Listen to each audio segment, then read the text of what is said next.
After the friar's tale, the summoner soon became so enraged of this false atrocity.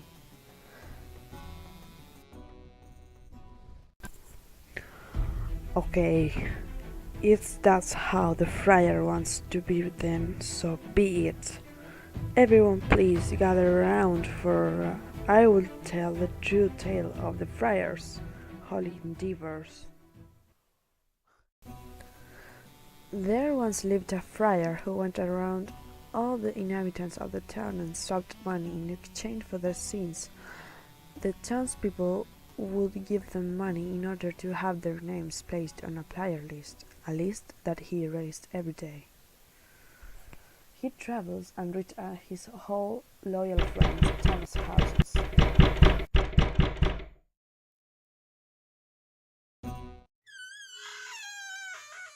Oh, it's Father Ion.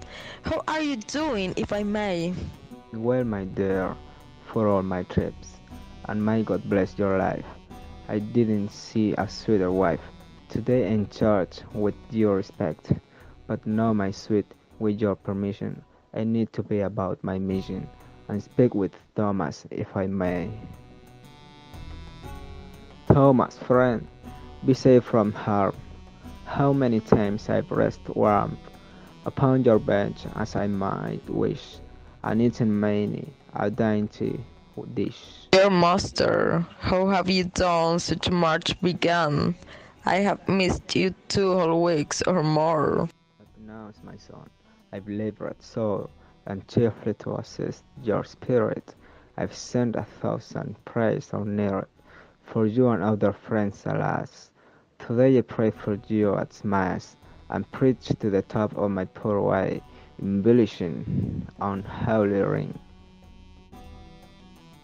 Father, one more word.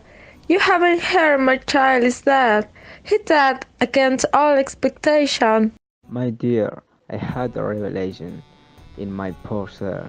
He died indeed, but I know well his tender soul was born to bliss.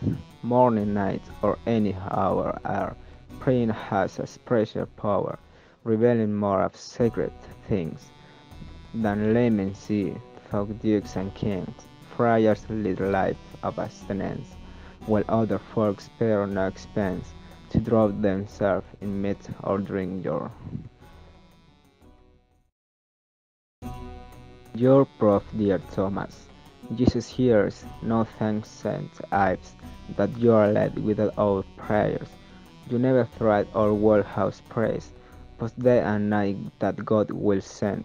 Your head and mind. That's not a scrap of help to me. I've squandered money, it appears, supporting friends to no end. I've spent it all, my friend. Goodbye, gold, for it's all gone. You've never given me enough. I give that house a quart of oats. A thing's true value, it's self divided.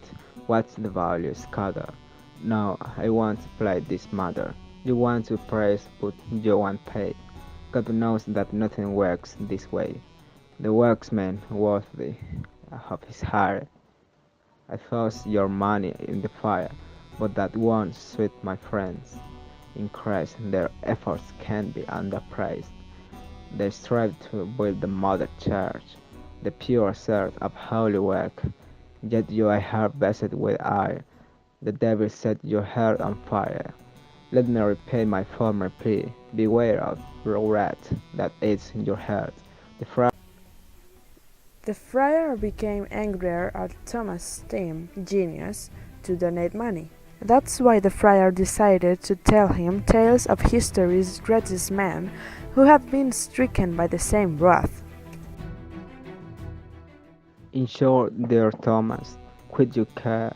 All my advice, true and square. Don't hold a knife to your own heart. This anger rips your life apart. Now let me offer you a confession. Now, then give me gold to build our cloisters. We've lived too long on clams and oysters. I beg you help our fellowship, or we must sell our manuscripts. As you hope for salvation, Thomas, you may as well shore up the sun, for who can match what we have done? There, Thomas, show your charity. Well done. I've one gift left to give to your foundation while I live. I'll place it in your hand and on, but here's what you must swear to John. It must be split with perfect R, so every flare gets his part. We'll each have an equal share. The distribution must be fair. Slide your hand along my back, wrap well behind, beneath my buttocks. There you'll find a thing I've held in privacy. Duchère, God's bones, I swear, you prearranged this whole affair. I'll make you suffer for that fur. Finally the friar stormed out infuriated, and came upon the lord of the town, and told him he had just been paid by Thomas. I'll flay the rascal every place. I won't stand by and be the right. You know what fault can be divided.